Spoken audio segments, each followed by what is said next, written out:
Mari kita berdoa, saudara. Kami sungguh membutuhkan hikmat Tuhan dapat menuntun langkah kehidupan kami setiap hari. Tanpa Tuhan kami tidak akan mampu dan tidak akan kuat untuk berdiri teguh di dalam kebenaran. Tanpa Tuhan kami tidak akan bisa bertahan dengan berbagai serangan dalam diri kami oleh dunia yang begitu menggoda dan mencobai kami. Tapi kami menemukan hikmat yang sesungguhnya di dalam Tuhan sehingga kami mampu terus berjalan dengan benar di dalam kasih setia Tuhan. Kami rindu mendengarkan firman Tuhan sekali lagi.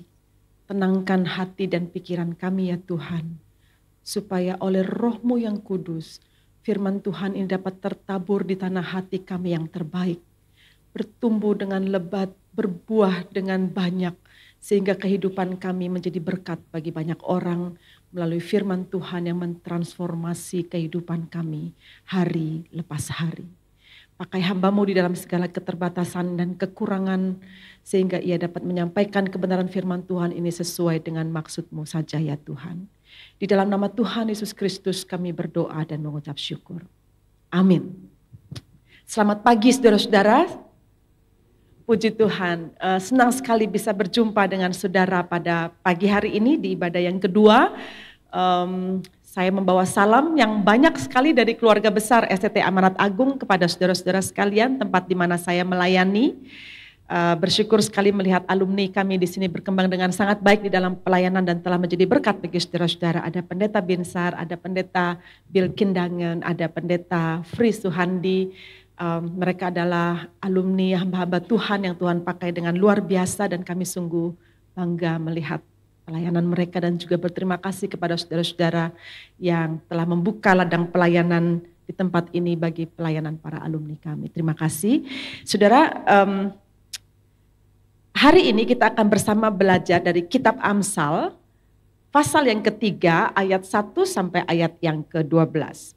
Amsal pasal yang ketiga ayat 1 sampai ayat yang ke-12 dengan tema percaya dan taat, jalan pasti menuju kebahagiaan. Saya akan membacakan bagi saudara sekalian dari terjemahan baru yang kedua, terbitan LAI yang terbaru. Demikian bunyi firman Tuhan. Hai anakku, janganlah engkau melupakan ajaranku dan hendaklah hatimu memelihara perintahku. Karena panjang umur dan tahun-tahun hidupmu serta kesejahteraan akan ditambahkannya kepadamu. Janganlah kasih dan setia meninggalkan engkau. Kalungkanlah itu pada lehermu, tuliskanlah pada loh hatimu. Maka engkau akan mendapat kemurahan hati dan penghargaan dalam pandangan Allah serta manusia. Percayalah kepada Tuhan dengan segenap hatimu dan janganlah bersandar pada pengertianmu sendiri. Akuilah Dia dalam seluruh hidupmu, maka Ia akan meluruskan jalanmu. Janganlah engkau menganggap dirimu bijak, takutlah akan Tuhan dan jauhilah kejahatan. Itulah yang akan memulihkan tubuhmu dan menyegarkan tulangmu. Muliakanlah Tuhan dengan hartamu dan dengan buah sulung dari hasil tanahmu. Maka lumbung-lumbungmu akan terisi penuh sampai melimpah-limpah dan bejana pemerasanmu akan meluap dengan air buah anggurnya. Hai anakku, janganlah engkau menolak didikan Tuhan dan janganlah engkau bosan akan peringatannya. Karena Tuhan menghajar orang yang dikasihinya seperti seorang ayah kepada anak yang disayanginya. Puji Tuhan. Saudara, pasti Anda akan bersama dengan saya meyakini bahwa semua orang di dunia ini ingin bahagia, saudara-saudara. Itu kalau misalnya saudara datang ke pernikahan di Chinese tradition ya saudara, itu ada tulisan dalam bahasa Chinese itu fu, artinya bahagia.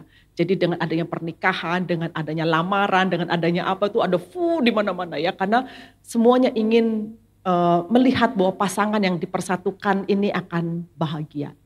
Jadi dalam banyak hal kehidupan ini kita ingin sekali bahagia gitu. Tapi kalau misalnya saya bertanya kepada saudara-saudara ya, apa sih yang bisa membuat kita ini bahagia gitu? Apa sebenarnya dalam hidup ini yang bisa membuat kita bahagia?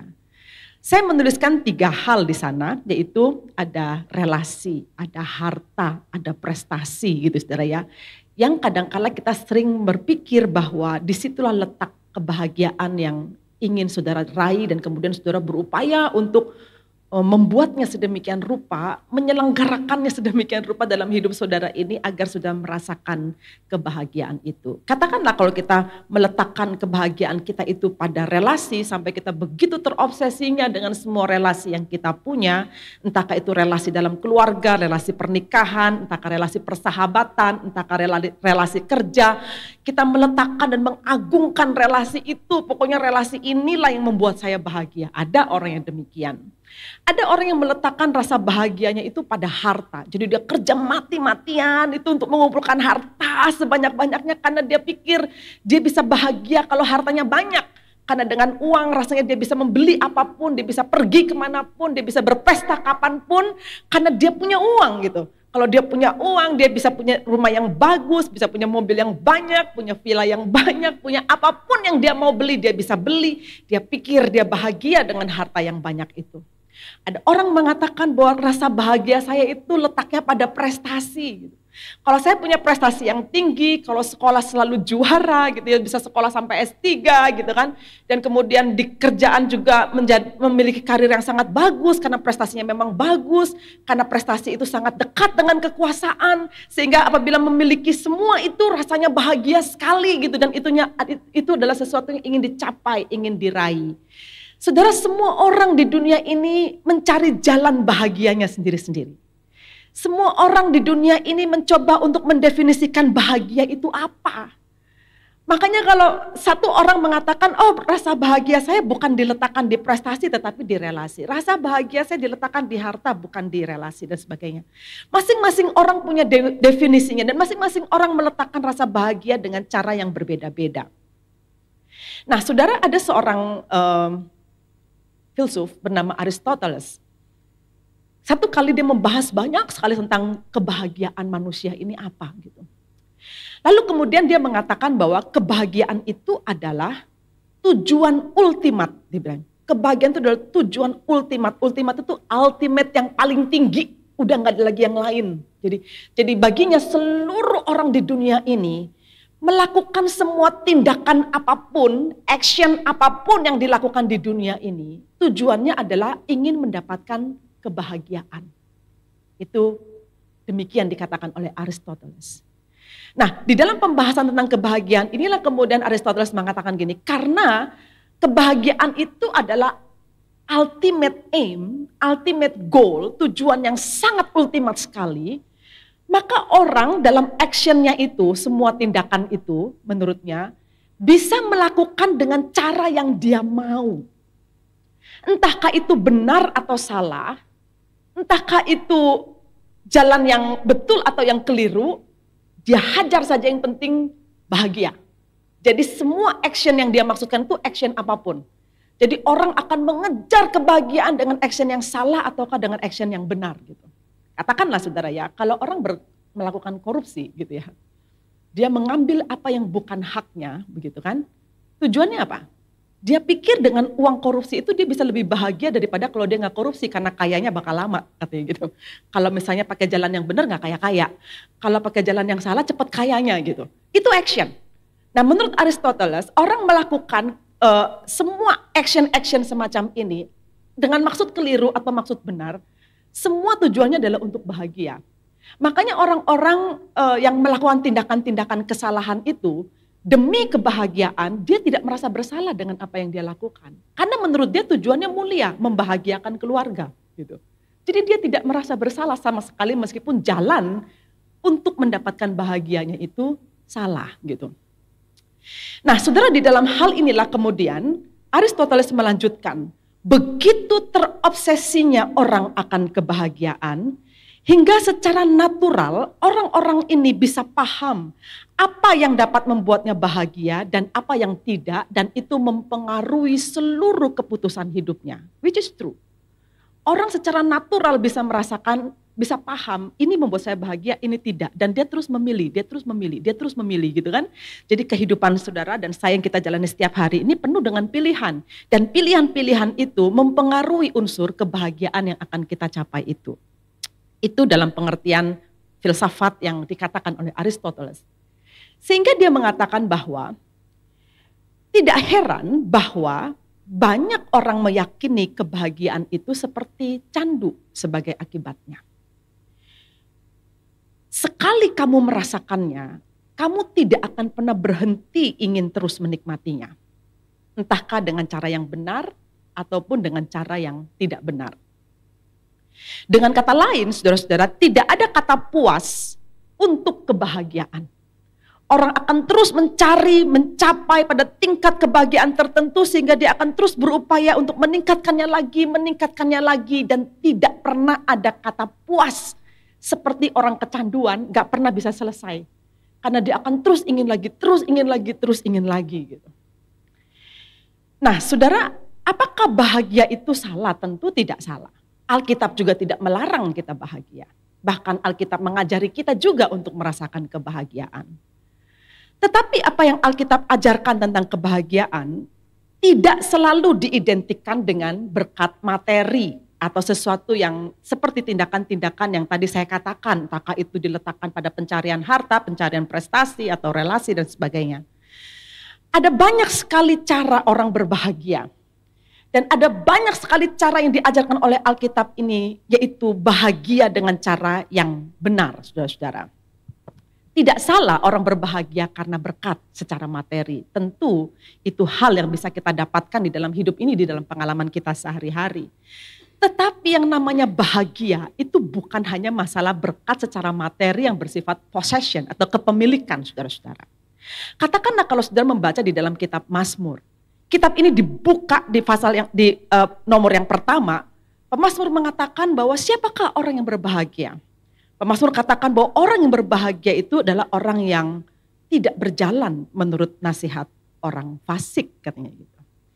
Orang yang berbahagia adalah orang yang tidak berdiri di jalan orang berdosa. Orang yang berbahagia adalah orang yang tidak duduk dalam kumpulan pencemooh. Orang yang berbahagia adalah mereka yang menyukai firman Tuhan dan yang merenungkan firman itu siang dan malam. Itu definisi pemazmur tentang apa yang dia pahami tentang orang yang berbahagia. Tetapi apakah yang dituliskan oleh pemazmur ini diyakini oleh semua orang? Belum tentu. Bahkan orang Kristen pun juga belum tentu meyakini apa yang dituliskan oleh pemazmur ini. Itu sebabnya banyak orang Kristen juga tidak merasa penting untuk membaca Alkitab dan mencintai Alkitab itu, merenungkannya siang dan malam gitu kan ya. Kalau misalnya saudara tahu bahwa itu adalah satu hal yang membawa saudara bahagia, pasti saudara akan striving gitu. Berupaya betul gitu untuk bisa menikmati firman itu karena itulah sumber bahagia. Tapi kan pada kenyataannya tidak semua orang Kristen demikian pola hidupnya gitu. Pemazmur mendefinisikannya demikian, tapi tidak semua orang berpikir demikian. Sama halnya ketika Yesus mengatakan di dalam salah satu bagian khotbah di bukit, ya itu kan ada tuh sudah di antara satu dari khotbah, rangkaian di khotbah di bukit itu disebut sebagai ucapan bahagia yang tertulis dalam Matius pasal yang kelima itu. Di situ Yesus mengatakan sebuah perkataan-perkataan yang merujuk kepada siapa orang yang disebut berbahagia. Itu membuat orang tambah bingung lagi. Karena di situ Yesus mengatakan bahwa berbahagialah mereka yang miskin. Orang miskin kok bahagia? Dalam kacamata kita kan orang miskin kan tidak bahagia. Miskin di hadapan Allah atau miskin di hadapan dunia sama aja, itu tidak berbahagia menurut kita. Tapi Yesus mengatakan berbahagialah orang yang miskin di hadapan Tuhan. Berbahagialah orang yang berduka cita. Aneh sekali perkataan ini. Bahagia sama duka cita itu kan kontras, berbanding terbalik. Kenapa kok disatukan berbahagialah orang yang berduka cita? Pun itu kita tidak bisa memahami definisi atau pemahaman yang seperti ini. Atau Tuhan Yesus mengatakan berbahagialah mereka yang lemah lembut, berbahagialah mereka yang lapar dan haus akan kebenaran, berbahagialah mereka yang murah hati, berbahagialah mereka yang suci hatinya, dan seterusnya. Gitu. Itu adalah perkataan bahagia atau pengajaran tentang bahagia, ya blessed, orang-orang yang terberkati, orang-orang yang berbahagia di dalam perspektif pengajaran Yesus Kristus kepada para murid dan orang-orang yang mendengarkan dia pada waktu itu, yang sebagian besar dari mereka tidak hidup dengan pola bahagia seperti yang Yesus ajarkan. Nah, saudara, pada waktu saudara membaca Amsal, kalau tadi saya memperlihatkan dari Mazmur, bagaimana Mazmur menggambarkan tentang orang yang berbahagia dan bagaimana Yesus di dalam perjanjian baru menggambarkan orang yang berbahagia. Sekarang kita melihat dari konsepnya Amsal ketika dia mengajarkan kepada orang-orang percaya ini, saudara dan saya umat Tuhan ini, tentang arti berbahagia. Saudara, Amsal ini dikenal sebagai tulisan-tulisan nasihat. Ditulis oleh seorang raja, diyakini demikian. Sebagian penafsir mempercayai bahwa ini ditulis oleh Salomo, sebagian penafsir mengatakan bukan Salomo. Tetapi apapun itu perdebatan di antara para teolog itu, yang jelas Amsal ini adalah tulisan-tulisan hikmat keseharian yang isinya itu dibacakan kepada anak-anak Yahudi sejak dia masih kecil, saudara-saudara.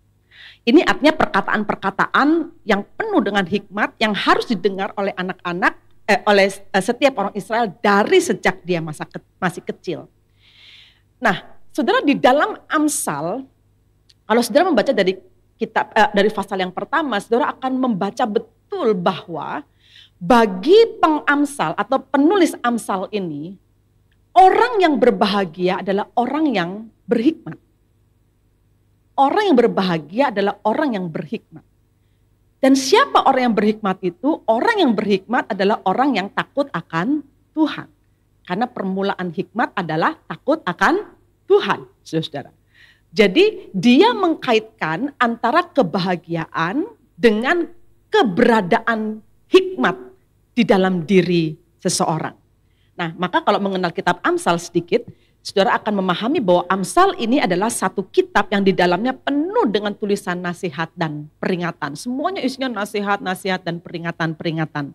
Yang tujuannya membuat hidup menjadi lebih indah, lebih benar, lebih bahagia jika bisa menaatinya. Beberapa teolog, penafsir itu cukup memperdebatkan kualitas dari kitab Amsal itu di tengah berbagai kitab-kitab lain gitu.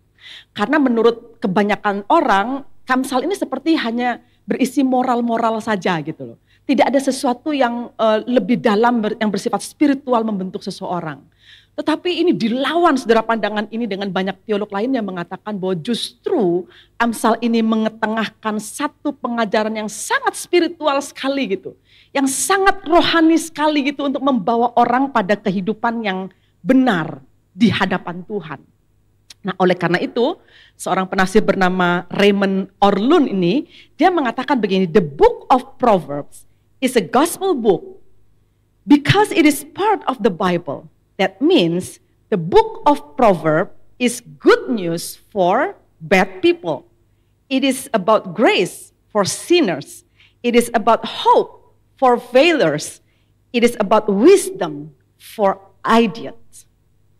Jadi jelas banget betapa berotoritasnya Amsal ini sebagai sesuatu yang bisa mengubahkan hidup banyak orang.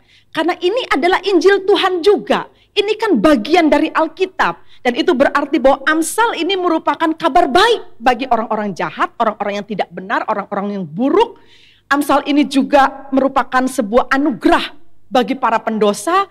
Amsal ini juga merupakan pengharapan bagi orang-orang yang gagal. Amsal ini juga merupakan hikmat bagi orang-orang yang bodoh seperti kita inilah. Katakanlah demikian. Jadi Amsal ini akan menuntun dengan perkataan-perkataan benarnya itu untuk memberikan nasihat, peringatan kepada setiap pembacanya untuk belajar hidup dengan benar. Karena hanya hidup dengan benar itulah kamu bisa memperoleh kebahagiaan hidupmu itu. Kira-kira seluruh rangkuman Amsal itu akan berbicara demikian, saudara-saudara.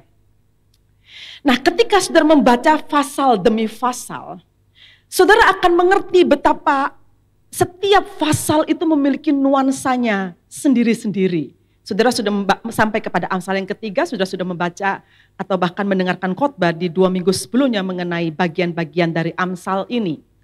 Maka ketika kita sampai pada Amsal yang ketiga, saudara, yang kita baca tadi, Dia mengajarkan kepada kita, memberikan nasihat kepada kita untuk menjalankan kehidupan seperti apa supaya kamu itu bisa memiliki kebahagiaan hidup. Hidup berhikmat yang seperti apa, kira-kira demikian. Nah, sangat diyakini sekali bahwa Amsal yang ketiga ini, pasal yang ketiga, itu merupakan kumpulan nasihat yang isinya itu sangat berhubungan dengan apa yang sudah digambarkan oleh penulis Amsal di pasal 1 dan pasal yang kedua, saudara-saudara. Kalau saudara memperhatikan, dia menggambarkan bagaimana cara orang-orang di dunia ini mencari jalan kebahagiaannya itu dengan cara yang begitu mengerikan, dengan tidak memiliki rasa takut akan Tuhan. Jadi orang mencari kebahagiaan tetapi tidak dengan cara takut akan Tuhan, dan itu digambarkan dengan jelas di pasal 1, pasal yang kedua. Katakanlah yang dia ilustrasikan, yang digambarkan di dalam bagaimana cara orang mencari kebahagiaannya. Satu ilustrasi yang diangkat di pasal 1 ayat 10-19 itu seperti perampok yang serakah dengan kejam menipu, membunuh, dan menumpahkan darah. Gitu. Itu ilustrasi pertama ketika orang mencari jalan kebahagiaannya dengan cara yang salah. Modelnya itu seperti perampok yang serakah, yang dengan kejam menipu, membunuh orang, menghabisi darah orang, menumpahkan darah orang. Artinya dia mencapai kebahagiaannya dengan tidak peduli orang lain di sekitarnya itu seperti apa. Atau kalau dia melihat orang di sekitarnya, dia manfaatkan orang itu demi kebahagiaannya sendiri. Gitu. Dia rampok habis-habisan milik orang lain demi mendapatkan kebahagiaan bagi dirinya sendiri. Bahkan dia sanggup membunuh orang dengan cara apapun, entah membunuh tubuhnya atau membunuh fisiknya atau membunuh karakternya. Yang penting dibunuh orang itu demi dia selamat, demi dia bahagia, demi dia senang gitu.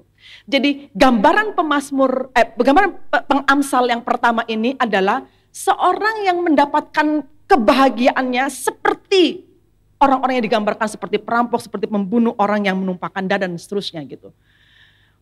Lalu gambaran yang kedua di pasal yang kedua ayat 11-15, ada orang yang mencari kebahagiaan hidupnya atau kebenaran hidupnya itu dengan cara justru menyesatkan dan memutarbalikkan nilai dan ajaran. Gitu. Katakanlah ya saudara ya, kita sebagai orang percaya, orang Kristen, saudara hidup di bawah hukum Tuhan kan. Saudara hidup di bawah firman Tuhan. Di setiap kebenaran firman Tuhan ini ada perintah untuk kita ikuti, ya kan ya. Setiap kebenaran firman Tuhan ini ada ajaran untuk kita taati gitu. Bahkan kalau tadi saudara membaca 10 hukum Taurat itu, 10 hukum Tuhan itu pun diajarkan kepada kita untuk kita taati. Ketaatan itu adalah unsur kemuritan di dalam diri orang percaya untuk menandakan bahwa dia ikut kepada jalan Tuhan. Tetapi justru orang banyak mengatakan bahwa kalau ikut jalan Tuhan itu tidak bahagia, terlalu berat gitu. Makanya ada orang mengatakan gini, kalau jadi Kristen jangan terlalu Kristen-Kristen amat lah gitu. Karena terlalu sulit gitu untuk menuruti seluruh firman Tuhan ini. Kita ini kan masih daging, kita ini kan masih di dunia. Kita ini kan masih manusia. Itu kan perkataan-perkataan kita, saudara-saudara. Untuk mengatakan aku tidak akan mungkin mampu mengikuti hukum Tuhan itu. Aku tidak akan mungkin mampu menuruti firman Tuhan. Kan saya masih manusia. Kata manusia itu sebagai cara bagi kita untuk membuat jalan kita sendiri di luar jalan yang telah ditentukan oleh Tuhan. Jadi kita berupaya memutarbalikkan kebenaran itu demi supaya kita bisa merasa senang menurut ukuran kita sendiri. Jadi pemberontakan kepada firman Tuhan, dosa yang kita lakukan, menyesatkan diri kita sendiri, menyesatkan orang lain, itu adalah gambaran orang yang mencari bahagia dengan cara yang salah, dengan tidak ada rasa takut akan Tuhan gitu. Itu gambaran penulis Amsal yang kedua tentang bagaimana sesatnya manusia ini berpikir tentang bagaimana dia mencari kebahagiaan. Nah, gambaran yang ketiga, kalau saudara menemukan di dalam pasal yang kedua ayat 16-19, ayat 16-19 di situ dikatakan, itu sama seperti perempuan yang dengan mudah melacurkan dirinya. Perempuan yang dengan mudah melacurkan dirinya. Artinya itu gambaran orang yang betul-betul hanya mencari pleasure-nya sendiri gitu. mencari kesenangannya sendiri, meskipun dia tahu bahwa itu salah, meskipun dia tahu bahwa itu tidak benar. Melacurkan diri itu bukan satu hal yang mulia di dalam pandangan siapapun juga sebenarnya. Tetapi gambaran itu dilakukan adalah cara yang dilakukan oleh banyak orang di dunia ini, dengan cara tidak setia, dengan cara dia berkhianat, dengan cara dia melacurkan dirinya sendiri demi mendapatkan kebahagiaan. Itu yang dilakukan oleh banyak orang yang dia pikir jalan itu adalah jalan yang paling baik untuk dia tempuh mendapatkan kebahagiaan. Nah, Amsal ini melakukan koreksi terhadap pola kebiasaan orang-orang yang ingin mencari bahagia dengan cara yang salah gitu loh saudara. Nah sehingga dia bertanya, apakah memang kebahagiaan hidup ini ditemukan dengan cara hidup yang seperti ini gitu. Apakah hidup yang salah, hidup yang seenaknya, hidup yang tidak mau diatur, hidup yang semau-maunya sendiri, itu akan membuat kamu bahagia? Dan dia katakan sama sekali tidak akan kau temukan bahagia di tempat-tempat yang seperti itu. Atau kalau dalam istilah pasal 2 itu tidak akan ada faedahnya. Apa yang kau lakukan ketika kau pikir menemukan kebahagiaan dengan cara yang salah gitu. Nah sudah di dalam hal inilah kemudian kitab Amsal ini dituliskan demi untuk membawa kita pada satu pengertian bahwa kebahagiaan itu hanya bisa didapatkan oleh orang-orang yang memiliki hikmat dalam hidup. Kebahagiaan itu hanya bisa dimiliki oleh orang-orang yang memiliki hikmat dalam hidup. Maka struktur di dalam pasal yang ketiga ini kalau sudah perhatikan, paling tidak kita temukan begini. Dorongan-dorongannya dia ya, dorongan-dorongan penulis Amsal ini. Perhatikan di ayat yang kedua, telinga yang memperhatikan hikmat akan membuat hati condong pada kepandaian. Telinga yang memperhatikan hikmat akan membuat hati condong pada kepandaian. Kepandaian di sini merujuk kepada orang yang memiliki kemampuan untuk menilai apa yang benar dan apa yang salah. Jadi hikmat itu akan menuntunmu pada keputusan-keputusan dan pilihan-pilihan hidup yang benar, kira-kira demikian. Yang kedua dia katakan jika kamu mencari pengertian seperti mencari perak dan seperti mengejar harta terpendam, maka dia akan memperoleh pengertian dan pengenalan akan Tuhan. Mencari pengertian dan mencari pengertian seperti mencari perak dan seperti mencari harta yang terpendam, itu artinya gini kan, maksud dari Amsal ini, hikmat itu harus kau temukan dalam hidup ini dan kau harus mencarinya seperti kamu mencari perak, mencari harta terpendam, mencari sesuatu yang sangat berharga sekali. Jadi setiap kali penggalian sesuatu yang benar yang berasal dari firman Tuhan, itu kamu seperti menemukan perak, seperti menemukan harta terpendam. Dan itulah yang akan membuatmu hidup dengan memperoleh pengertian dan pengenalan akan Tuhan. Dan disitulah kamu menemukan hikmat itu gitu. Sebagai permulaan atas segala sesuatu yang akan disebut berbahagia di kemudian hari. Yang ketiga dia katakan di dalam struktur 1-12 pasal 3 ini ya saudara, dia katakan jika dapat menjaga keadilan dan memelihara jalan orang yang setia, maka hikmat masuk ke dalam hatinya dan pengetahuan akan menyenangkan jiwanya. Muncul kata menyenangkan jiwanya, membahagiakan jiwanya. Ketika ia bisa menjaga keadilan dan memelihara jalan orang yang setia, artinya tetap di dalam the true of path hidupnya dia gitu, kebenaran jalan kehidupannya. Dan yang keempat dikatakan jika ada kebijaksanaan dan kepandaian, maka ia akan terlepas dari kejahatan dan tipu muslihat.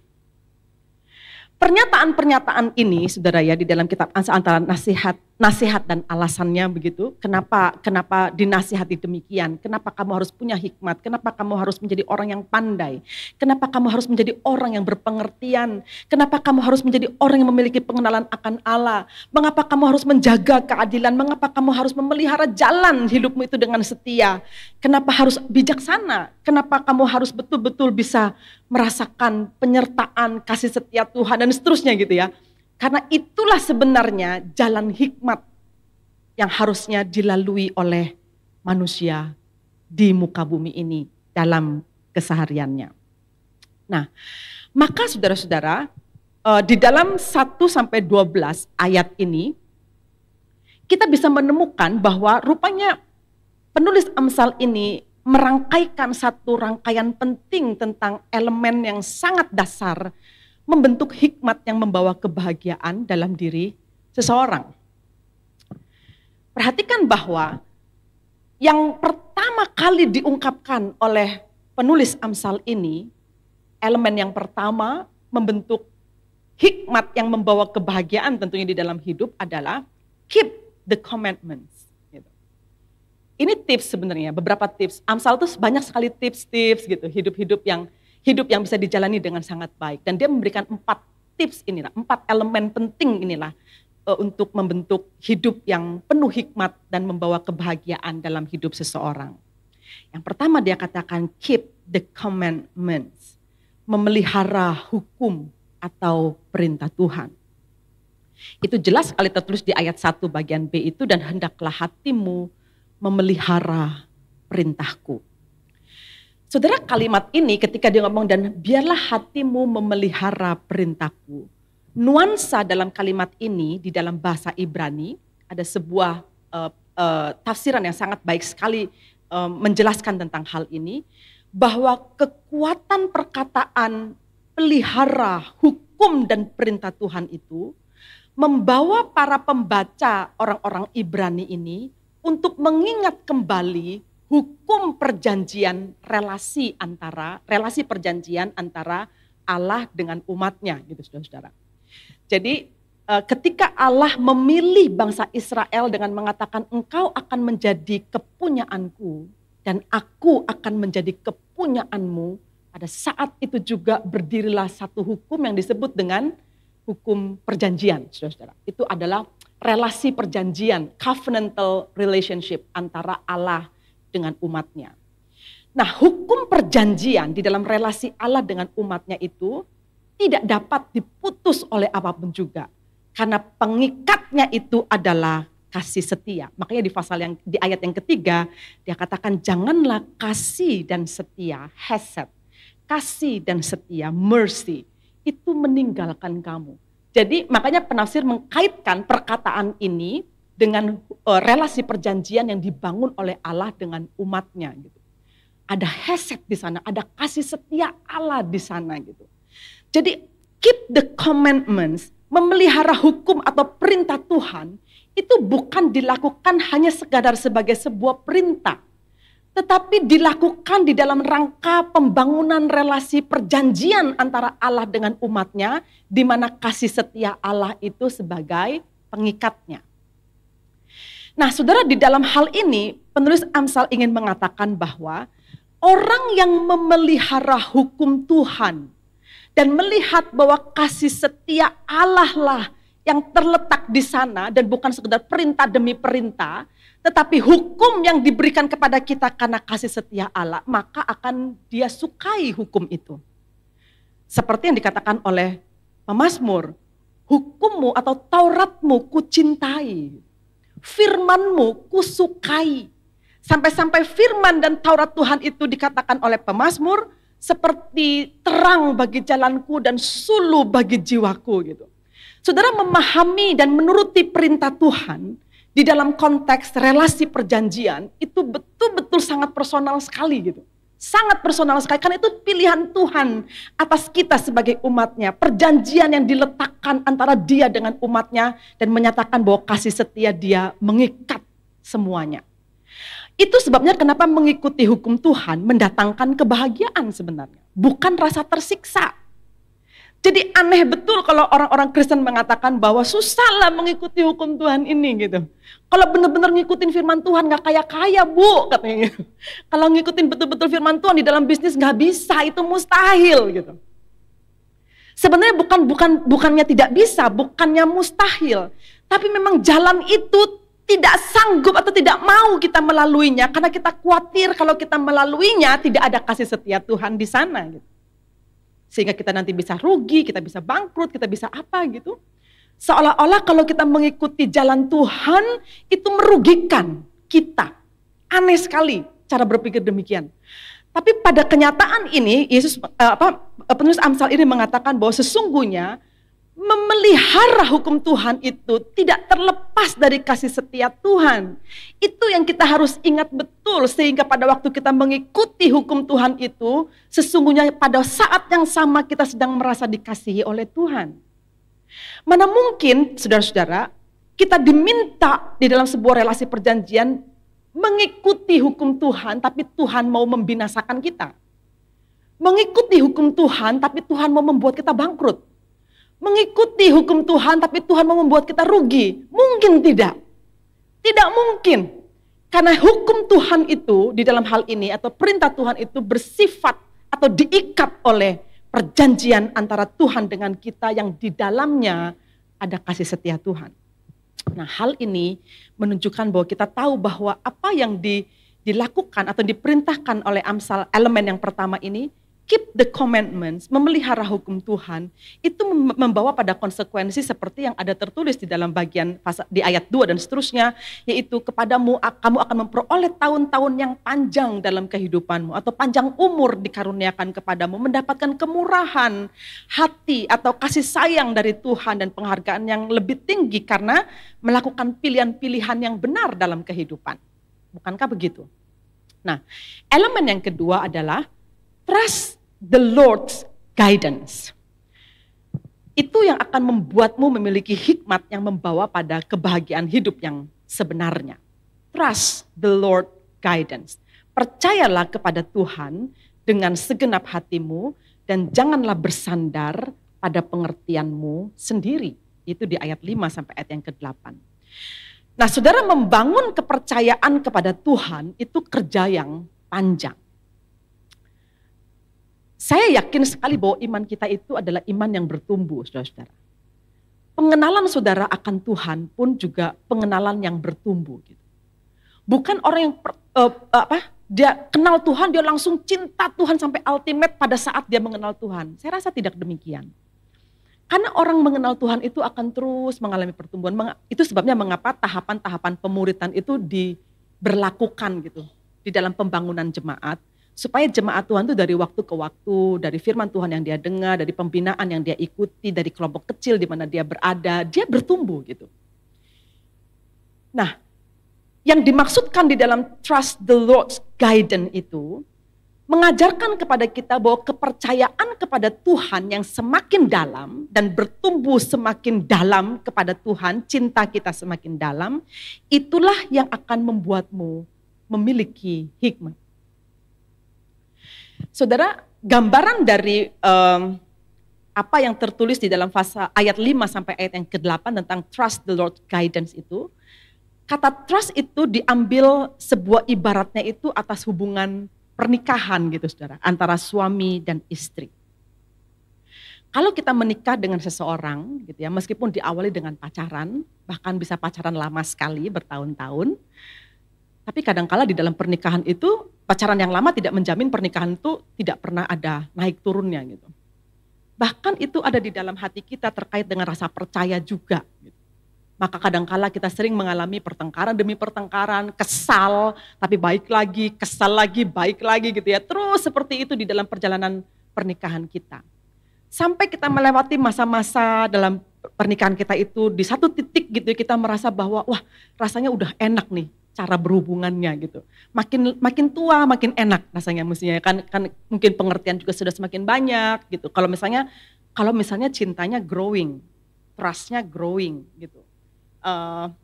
Relasinya growing, pasti lebih enak. Tapi kalau nggak growing makin parah dan bahkan berujung dengan perpisahan. Sudah sering kali seperti itu karena tidak growing gitu. Jadi trustnya semakin habis. Dan kalau sudah habis untuk apa lagi dua orang itu bersama-sama katanya. Meskipun dia tahu bahwa kekristenan itu melarang perceraian, dia terabas aja hukum itu. Karena bagi dia aku harus menyelamatkan diriku sendiri ketimbang saya bersama dengan orang yang seperti ini setiap hari. Gitu kan keputusan, itu kan keputusan. Itu kan terkait dengan hikmat apa gitu yang ada pada diri kita sampai mencapai keputusan yang demikian gitu loh saudara. Nah trust ini harus dibangun. Pengamsal mengatakan, jangan bersandar pada pengertianmu sendiri. Karena sepanjang perjalanan kita mengikut Tuhan, bersandar pada pengertian kita sendiri dan bergantung kepada Tuhan atau percaya kepada Tuhan itu seperti berlomba-lomba, saudara-saudara.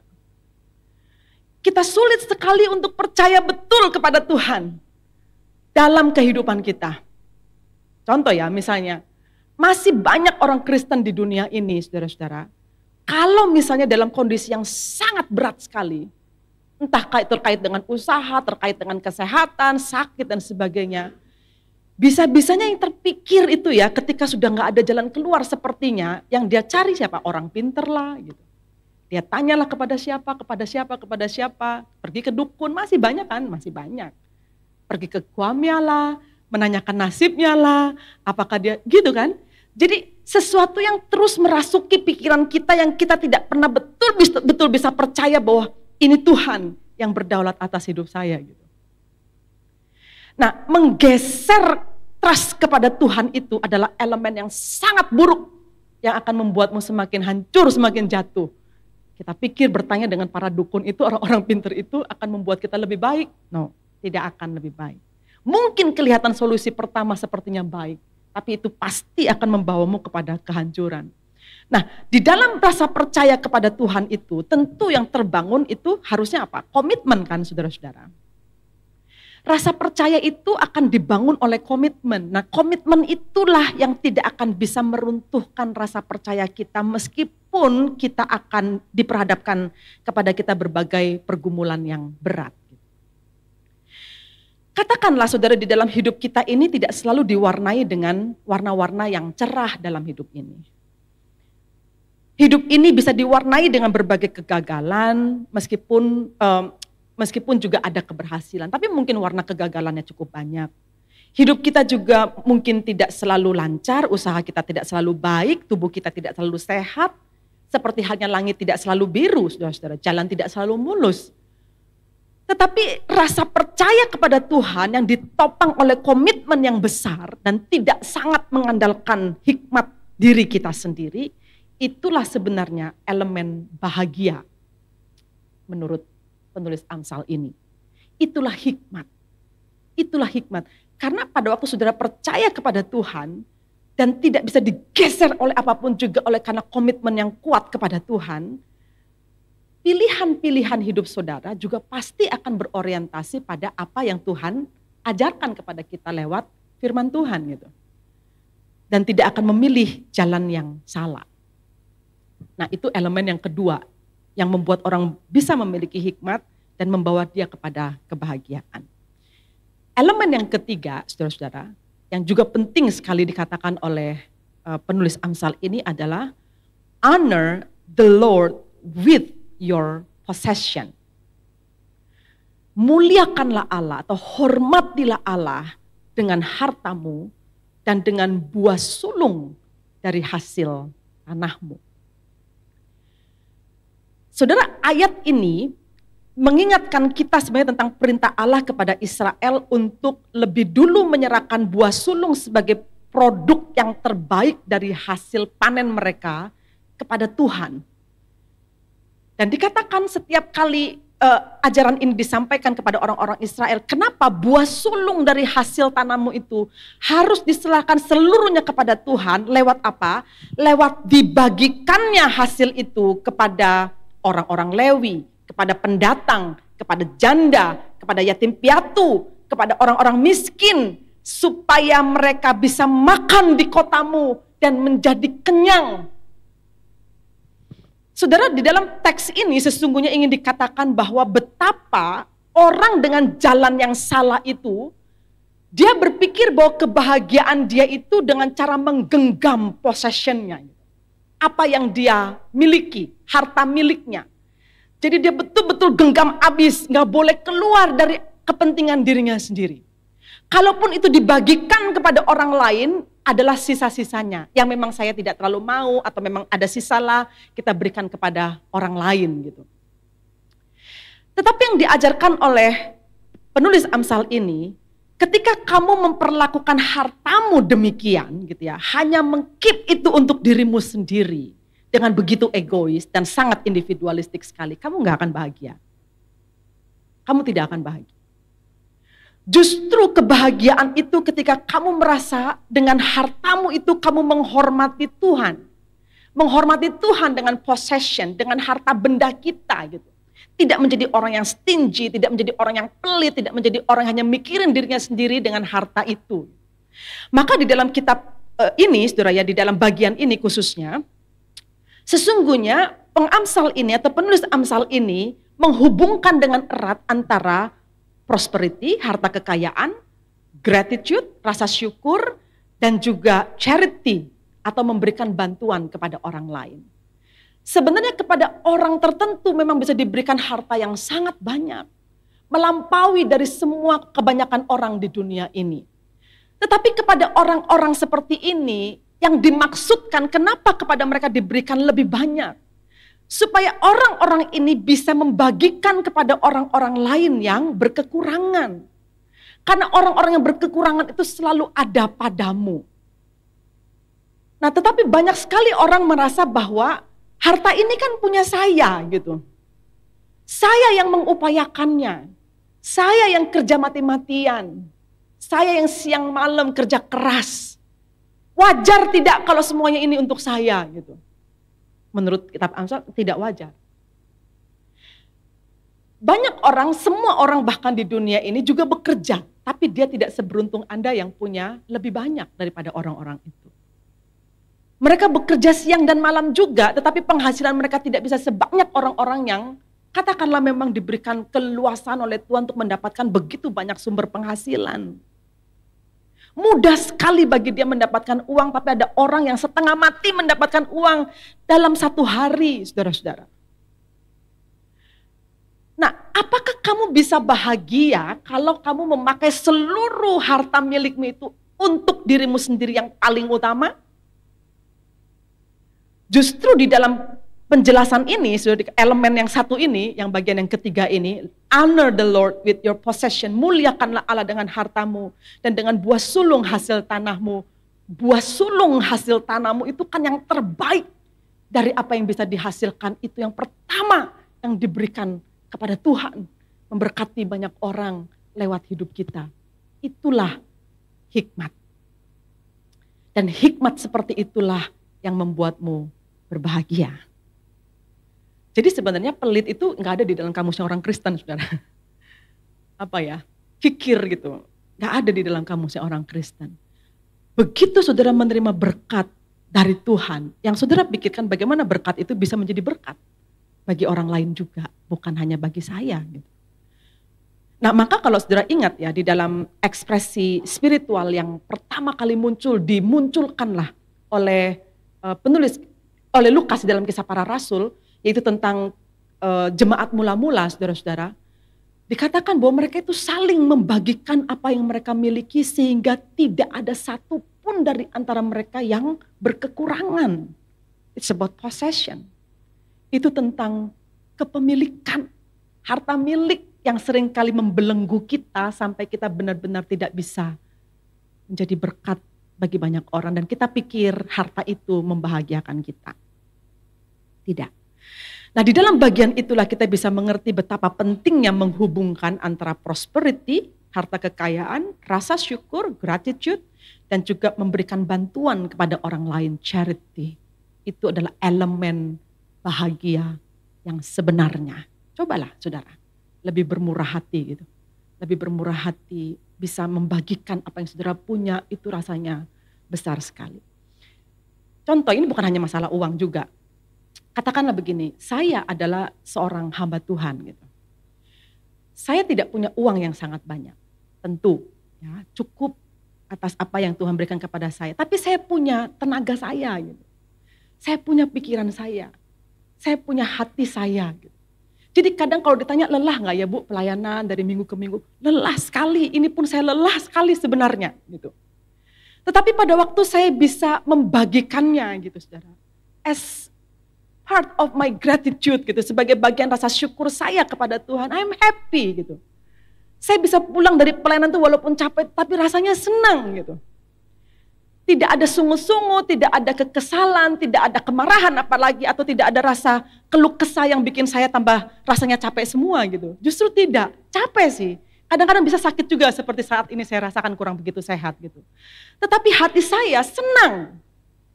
Karena ada sesuatu yang terus dibagi dari kehidupan saya. Saya menghormati Tuhan dengan apa yang Tuhan berikan kepada saya dengan cara saya berbagi. Nah itu elemen yang sangat penting sekali saudara untuk membentuk apa yang kemudian kita pahami dengan kebahagiaan dalam kacamata Amsal ini. Dalam kacamata kitab hikmat ini. Dan itu dikatakan sebagai orang yang berhikmat. Nah bagian yang keempat, yang terakhir saudara-saudara. Dikatakan bahwa yang penting sekali di dalam elemen ini juga untuk membentuk hikmat dan kebahagiaan itu adalah accept the Lord's correction.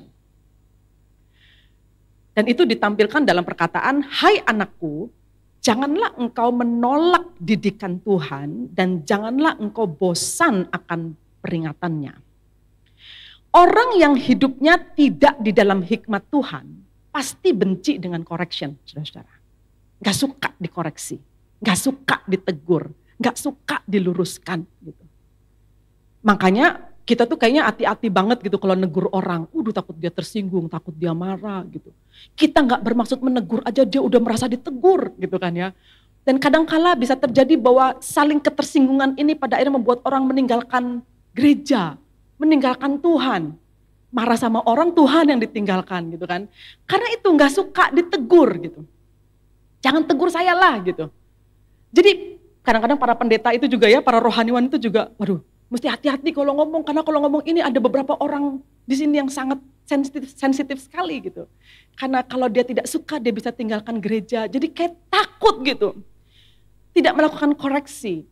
Padahal firman Tuhan ini salah satu fungsinya itu adalah mengkoreksi, saudara-saudara. Mengkoreksi dosa.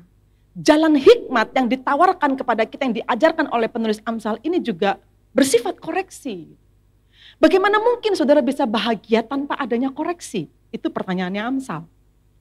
Maka kamu harus betul-betul merasakan bahwa didikan Tuhan itu sempurna. Didikan Tuhan. Makanya apa yang tertulis dalam Amsal ini dikutip lagi di dalam Ibrani 12 ayat 56 yang mengatakan 5 dan 6 yang mengatakan, hai anakku, janganlah anggap enteng didikan Tuhan dan janganlah putus asa apabila engkau diperingatkannya, dikoreksinya.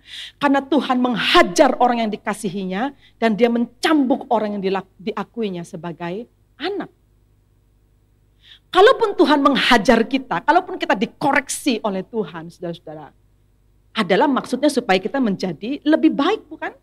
Kalau kita sudah menjadi lebih baik, kita sudah lurus kembali, kita sudah benar lagi hidupnya, bukankah kita akan merasakan kebahagiaan itu? Gitu.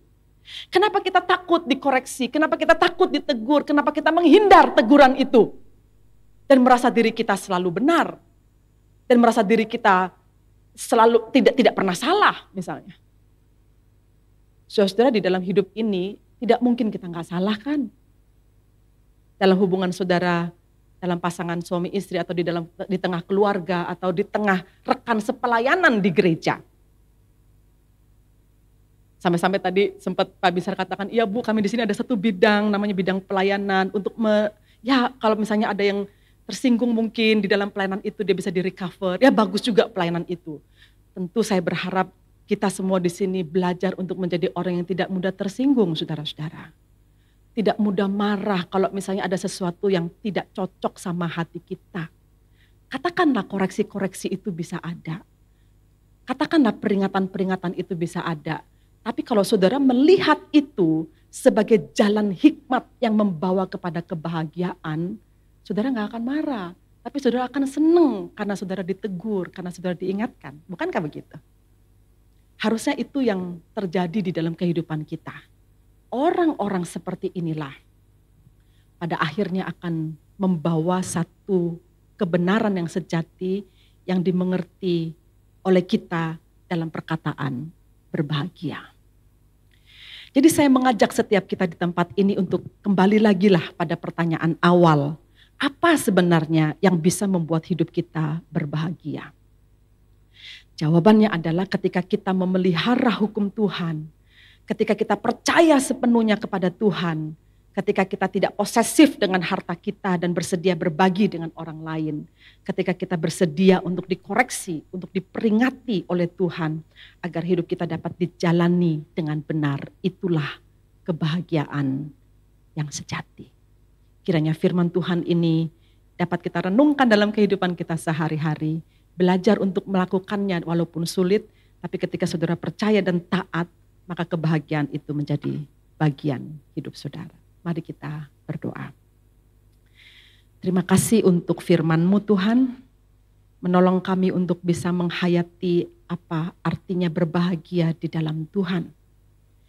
Kami seringkali memakai standar dunia ini untuk berbahagia. Sehingga ketika kami berbahagia yang kami lihat hanya diri kami sendiri. Bahkan kami tidak sadar kalau kami sudah keliru menempuh jalan kehidupan kami demi mencapai atau meraih kebahagiaan itu. Ampunilah kami ya Tuhan. Kami rindu kami dapat berjalan di dalam kebenaran Tuhan sampai kami memiliki hikmat yang sesungguhnya di dalam hidup ini. Sebagai orang yang memelihara hukum dan perintah Tuhan. Sebagai orang yang percaya sepenuhnya kepada Tuhan. Sebagai orang yang tidak menggenggam harta milik untuk kami sendiri, tapi memuliakan Tuhan dengan harta kami. Sebagai orang yang betul-betul bisa memberikan kehidupan kami sebagai orang yang bersedia untuk dikoreksi, bersedia untuk ditegur, supaya kami kembali lurus jalan hidup yang kami lalui ini. Kami berdoa kiranya firman Tuhan ini meneguhkan kami kembali sebagai anak-anak Tuhan, berjalan di dalam kebenaran-Mu, melebihi apapun juga. Di dalam nama Tuhan Yesus Kristus kami berdoa. Amin.